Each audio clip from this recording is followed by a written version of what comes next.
6월 11일 아침 라운드 시간입니다. 고린도전서 7장 1절에서 24절까지의 말씀입니다.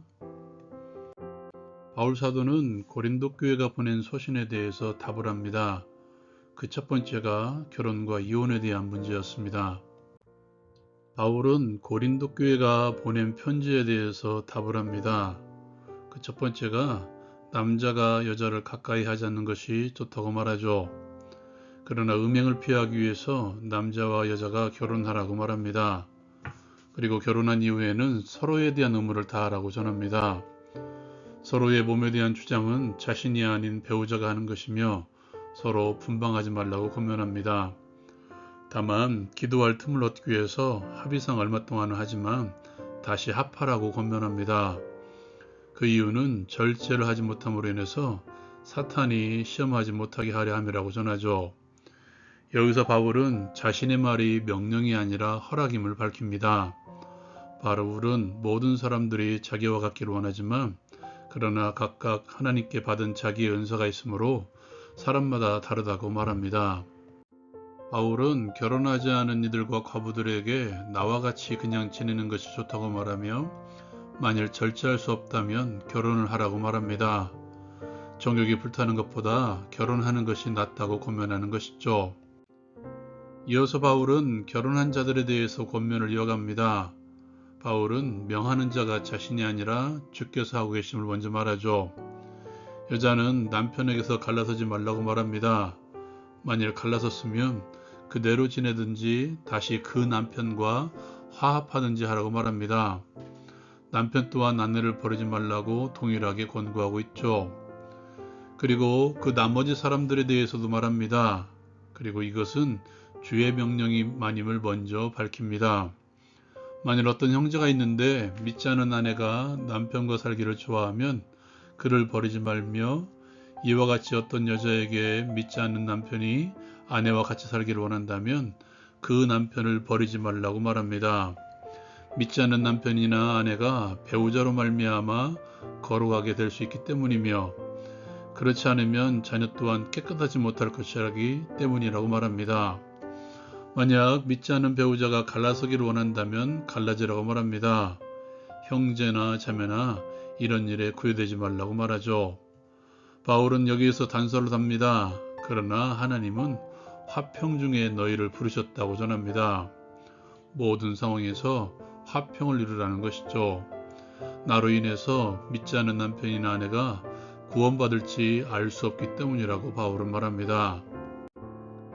여기에서 바울은 부르심에 대해서 그들에게 말합니다.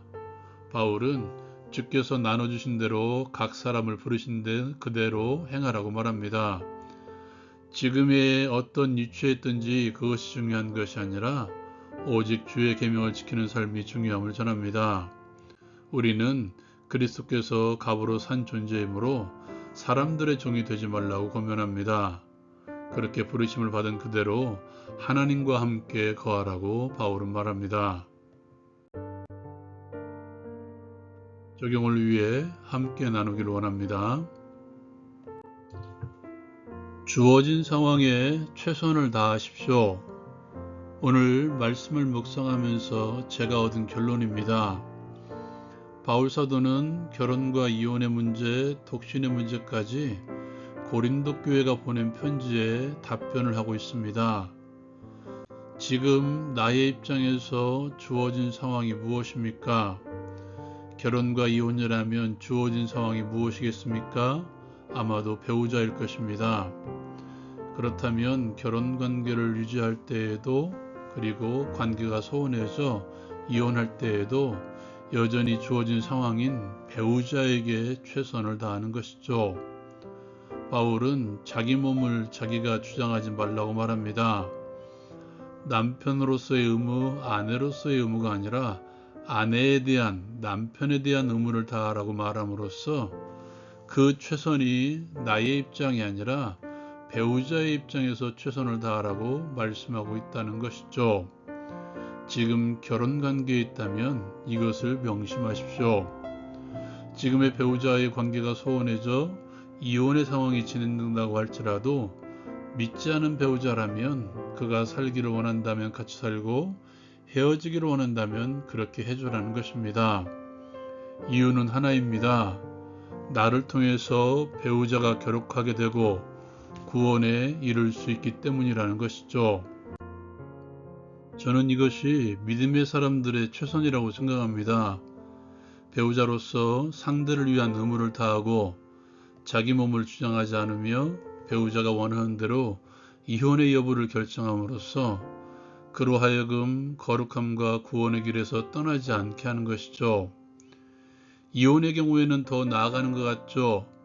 믿지 않은 배우자가 갈라서기를 원할 때 원하는 대로 해주라고 말씀하고 있다는 것이죠. 그런데 바울은 여기에서 한 걸음 더 나아갑니다. 그러나 하나님은 화평 중에 너희를 부르셨느니라. 이것이 그 끝의 결론에 다다른 것이죠. 다시 말해서 어떠한 결정이든 상대방이 화평하고 행복할 수 있는 결정을 내리라는 것입니다. 결혼을 앞둔 이들도 이것을 분명히 기억하십시오. 저는 누구나 결혼하기 위해서 또한 가정을 이루기 위해서 최선을 다해야 된다고 생각합니다. 하나님께서 기뻐하시는 가장 작은 단위의 공동체가 가정이기 때문이죠. 항상 기억하십시오. 배우자의 화평을 위해서 배우자가 행복할 수 있는 모든 결정을 내리십시오. 그것이 그리스도인으로서의 최선입니다. 두 번째로 부르신 그대로 행하십시오.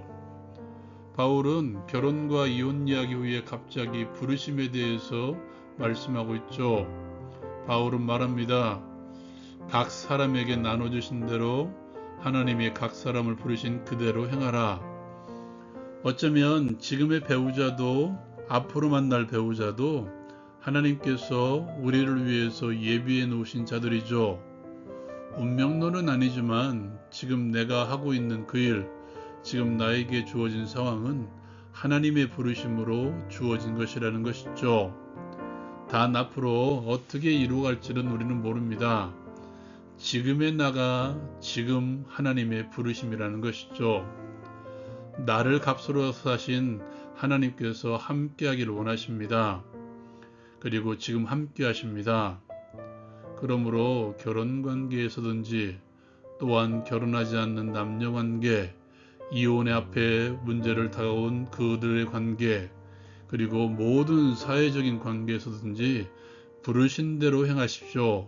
그리고 무엇보다도 하나님과 함께 살아가십시오.